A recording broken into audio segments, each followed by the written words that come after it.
ನಮಸ್ತೆ Karnataka. Welcome back to Radha Ravi YouTube channel. ಎಲ್ಲರೂ ಹೇಗಿದ್ದೀರಾ? ಐ ಹೋಪ್ ಎಲ್ಲರೂ ಚೆನ್ನಾಗಿದ್ದೀರಾ ಅಂದ್ಕೊಂಡಿದ್ದೀನಿ.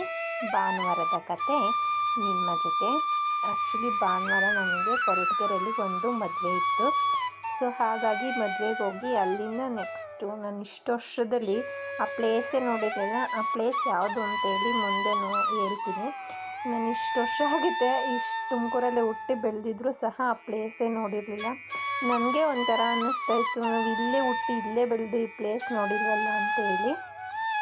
ಸೊ ಹಾಗಾಗಿ ಇವತ್ತು ಆ ಪ್ಲೇಸ್ ನೋಡ್ಕೊಂಬರೋಣ ಅಂತ ಹೆಂಗೂ ಅಷ್ಟು ಹತ್ರ ಹೋಗಿದ್ವಲ್ಲ, ಹಾಗೆ ಹೋದ್ವಿ.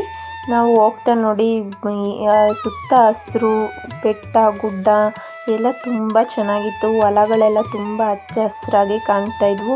ಈ ಕೊರಟಗೆರೆ ಪಾವಗಡ ಮತ್ತು ಮಧುಗಿರಿ ಸೈಡೆಲ್ಲ ಇದೇ ಥರ ಅನಿಸುತ್ತೆ. ಫುಲ್ಲು ಬೆಟ್ಟ ಗುಡ್ಡಗಳೇ ಇರ್ತವೆ ಸುತ್ತಮುತ್ತ. ನೀರು ತುಂಬಾ ಚೆನ್ನಾಗಿತ್ತು ವ್ಯೂ ಅಂತೂ. ನಾವು ಫಸ್ಟು ಕೊರಟಗೆರೆಗೆ ಮದುವೆಗೆ ಹೋದ್ವಿ. ಅಲ್ಲಿ ಮದುವೆ ಮುಗಿಸ್ಕೊಂಡು ಯಾವ ಪ್ಲೇಸ್ಗೆ ಹೋದ್ವಪ್ಪ ಅಂತಂದರೆ ದೇವರಾಯನ ದುರ್ಗ ಮತ್ತು ನಾಮಚಿಲುಮೆಗೆ. ನೋಡಿ ಫ್ರೆಂಡ್ಸ್, ನಾನು ಇಷ್ಟು ದಿನ ಇಲ್ಲೇ ಇದ್ರೂ ಆ ಪ್ಲೇಸೇ ನೋಡೋಕ್ಕಾಗಿರಲಿಲ್ಲ. ಪ್ರತಿ ಸಲ ಹೋಗಬೇಕು ಅಂದ್ಕೊಂಡಾಗಲೂ ಹೋಗೋಕ್ಕೆ ಆಗ್ತಿರ್ಲಿಲ್ಲ. ಸೊ ಹೀಗಾಗಿ ಇವತ್ತು ಟೈಮ್ ಮಾಡ್ಕೊಂಡು ಹೋಗೋಣ ಅಂತೇಳಿ ಹೊರಟ್ವಿ. ಗೊರವನಹಳ್ಳಿಗೆ ಹೋಗೋಣ ಅಂದ್ಕೊಂಡ್ವಿ. ಗೊರವನಹಳ್ಳಿಗೆ ಅಟ್ಲೀಸ್ಟ್ ನಾವು ವರ್ಷಕ್ಕೊಂದ್ಸಲನಾದರೂ ಹೋಗ್ತೀವಿ. ಸೊ ಈ ಪ್ಲೇಸಿಗೆ ಹೋಗಿಲ್ವಲ್ಲ ಅಂತ ಹೋಗ್ತಾ ಇದ್ದೀವಿ ಇವತ್ತು. ತುಂಬಾ ಚೆನ್ನಾಗಿತ್ತು ವ್ಯೂ ಎಲ್ಲ. ನೋಡಿ ಬರೀ ಬೆಟ್ಟಗಳು, ಬೆಟ್ಟದ ತುದಿ ನೋಡಿ ಎಷ್ಟು ಚೆನ್ನಾಗಿ ಕಾಣಿಸ್ತಾ ಇದ್ವಿ. ನಾವು ಮದುವೆ ಮುಗಿಸ್ಕೊಂಡು ಹೋಗೋಷ್ಟರಲ್ಲಿ 12 ಗಂಟೆ ಆಗಿತ್ತು. ಸೊ ಹೋಗೋಣ ಅಂತೇಳಿ ಹೊರಟ್ವಿ.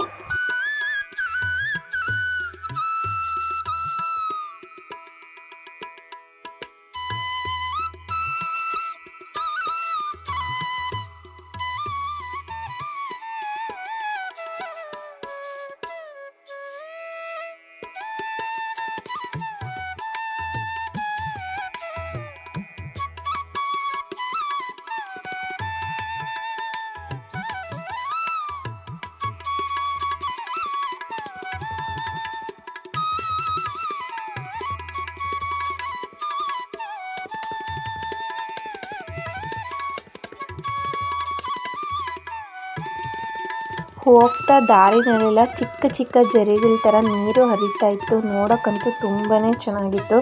ನನಗಂತೂ ತುಂಬ ಇಷ್ಟ ಈ ಥರ ಎಲ್ಲ ನೀರಿರೋದೆಲ್ಲ. ನನ್ನ ಮಗಳಿಗೂ ಅಷ್ಟೇ ತುಂಬ ಇಷ್ಟ.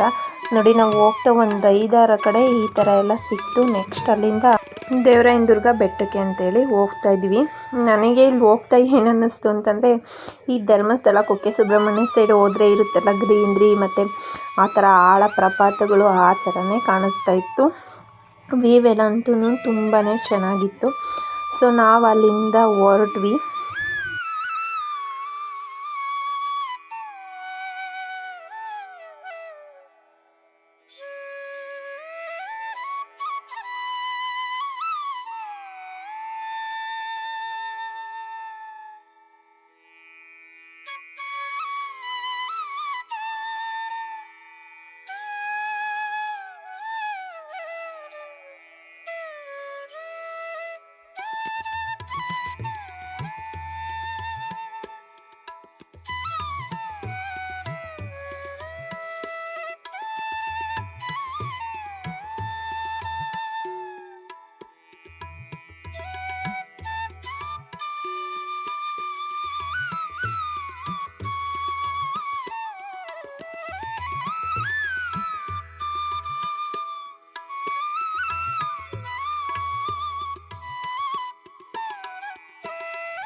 ಇವಾಗ ನೋಡಿ ಇಲ್ಲಿ ದೇವರಾಯನ ದುರ್ಗ ಬೆಟ್ಟಕ್ಕೆ ಬಂದು, ಅಂದರೆ ನಾವು ಭೋಗ ನರಸಿಂಹ ಸ್ವಾಮಿ ದೇವಸ್ಥಾನಕ್ಕೆ, ಅಂದರೆ ಇದು ಕೆಳಗಡೆ ಇದೆ, ಇನ್ನೊಂದು ದೇವಸ್ಥಾನ ಮೇಲೆ ಇದೆ, ಅದು ಯೋಗ ನರಸಿಂಹ ಸ್ವಾಮಿ ದೇವಸ್ಥಾನ. ನಾವು ಮೇಲಕ್ಕೆ ನಮ್ಮ ಗಾಡಿ ಅಂತೂ ಹತ್ತಲ್ಲ.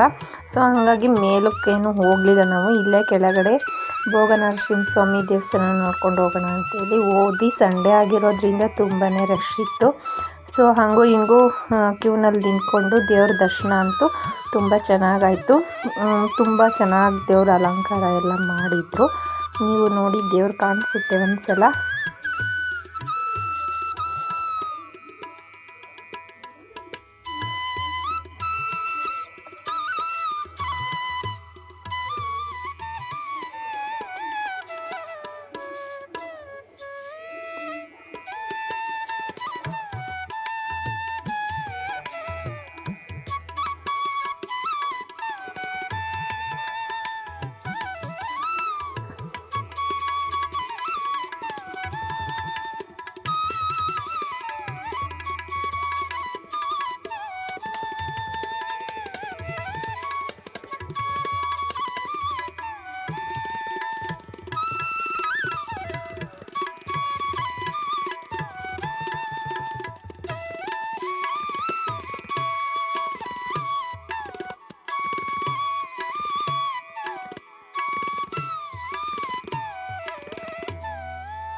ಅಲ್ಲಿ ದರ್ಶನ ಪಡೆದು ನೆಕ್ಸ್ಟು ಲಕ್ಷ್ಮೀ ಅಮ್ಮನವರ ದರ್ಶನ ಪಡೆಯೋಣ ಅಂತೇಳಿ ಲೈನಲ್ಲಿ ನಿಂತ್ಕೊಂಡ್ವಿ.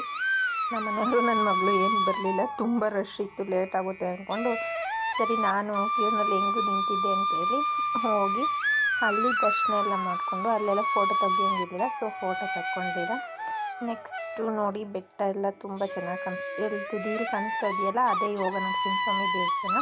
ನಾವು ಅಲ್ಲಿಗೆ ಹೋಗಿಲ್ಲ. ನೆಕ್ಸ್ಟು ಪ್ರಸಾದಕ್ಕೆ ಅಂತೇಳಿ ಹೋಗಿ ಅಲ್ಲಿನ ಪ್ರಸಾದ ಎಲ್ಲ ತಿಂದು ನೆಕ್ಸ್ಟು ನಾವು ಹೊರಟಿದ್ದು ನಾಮಚಿಲುಮೆ ಕಡೆಗೆ. ಅಲ್ಲಿಂದ ನೆಕ್ಸ್ಟು ಹೊರಟ್ವಿ.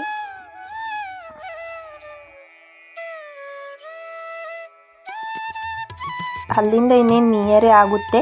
ಸೊ ಹಾಗಾಗಿ ಇದು ದೇವರಾಯನ ದುರ್ಗಕ್ಕೆ ಬಂದರೆ ನಾಮಚಿಲುಮೆನ ನೋಡಿಕೊಂಡು ಬರ್ಬೋದು. ಟ್ರೆಕ್ಕಿಂಗ್ ಮಾಡೋರ್ಗಂತೂ ತುಂಬಾ ಚೆನ್ನಾಗಿರುತ್ತೆ. ಇಲ್ಲಿ ನೋಡಿ ನಾಮಚಿಲುಮೆಲಿ ಬರೀ ಕೋತಿಗಳೇ ಇತ್ತು. ನೆಕ್ಸ್ಟು ಜಿಂಕೆಗಳಂತೂ ತುಂಬ ಚೆನ್ನಾಗಿದ್ದು. ನಾವಂತೂ ಎಷ್ಟೋ ದಿನ ಆಗಿತ್ತು ಜಿಂಕೆಗಳನ್ನೆಲ್ಲ ನೋಡಿ ಎಷ್ಟೊಂದು ಜಿಂಕೆ ಇದೆ.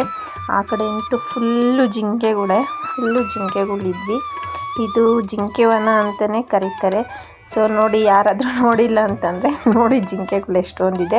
ನೀವು ಒಂದ್ಸಲ ಬಂದು ಭೇಟಿ ಕೊಡಿ. ಮಕ್ಕಳೆಲ್ಲ ನೋಡಿರಲ್ವಲ್ಲ, ಇವಾಗಿನ ಕಾಲದ ಮಕ್ಕಳು ಡೈರೆಕ್ಟಾಗಿ ಎಲ್ಲಿ ನೋಡಿರ್ತಾರೆ. ನಾವು ಝೂ ಆ ಥರ ಕರ್ಕೊಂಡೋದ್ರೆ ಮಾತ್ರ ಜಿಂಕೆಗಳನ್ನೆಲ್ಲ ನೋಡೋದಕ್ಕೆ ಸಾಧ್ಯ, ಪ್ರಾಣಿಗಳನ್ನೆಲ್ಲನ.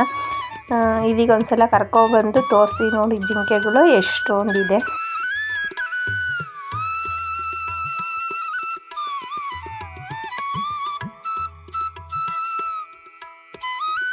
ಹಾಗೆ ಕೋತಿಗಳು ಸಹ ತುಂಬಾ ಇದ್ವು.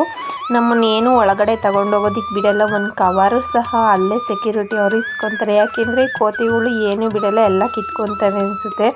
ಹುಷಾರಾಗಿರಬೇಕು, ಇಲ್ಲಾಂದರೆ ಮೊಬೈಲ್ನ ಸಹ ಕಿತ್ಕೊಂಡ್ಬಿಡ್ತವೆ.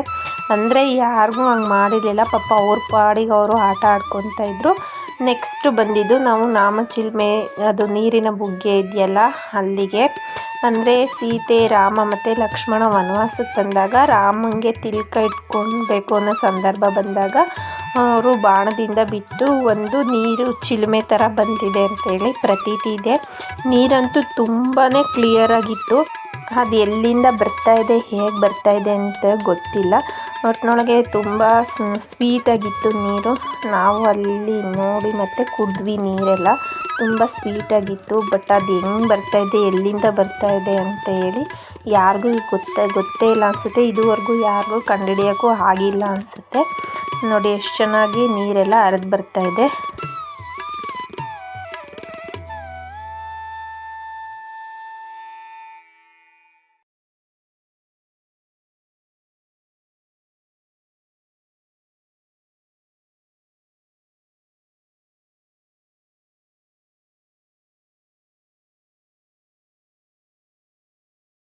ಇನ್ನೇನು ಇಲ್ಲಿ ಇಷ್ಟೇ ಇರೋದು. ನೋಡ್ಕೊಂಡು ಬರ್ತಾ ನೋಡ್ರಿ, ನನ್ನ ಮಗಳು ಜಿಂಕೆಗೆ ಹುಲ್ಲು ತಿನ್ನಿಸ್ತಾ ಇದ್ದಾಳೆ.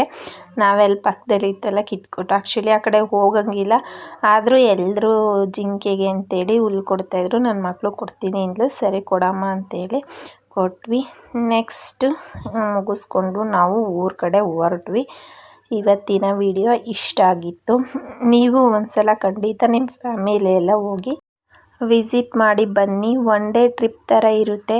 ಮತ್ತು ಪ್ರಕೃತಿಯ ಒಂದು ಆನಂದವನ್ನು ಸವಿಯೋದಕ್ಕೆ ತುಂಬಾ ಒಳ್ಳೆಯ ಅವಕಾಶ ಸಿಗುತ್ತೆ. ಮತ್ತು ಏನೋ ಒಂಥರ ಚೇಂಜಸ್ ಇರುತ್ತೆ. ಬರೀ ವೆಹಿಕಲ್ ಸೌಂಡೇ ಕೇಳಿ ಸಾಕಾಗಿರುತ್ತಲ್ಲ, ಒಂಥರ ಪ್ರಕೃತಿ ಸೌಂದರ್ಯವನ್ನು ಸವಿಬೋದು.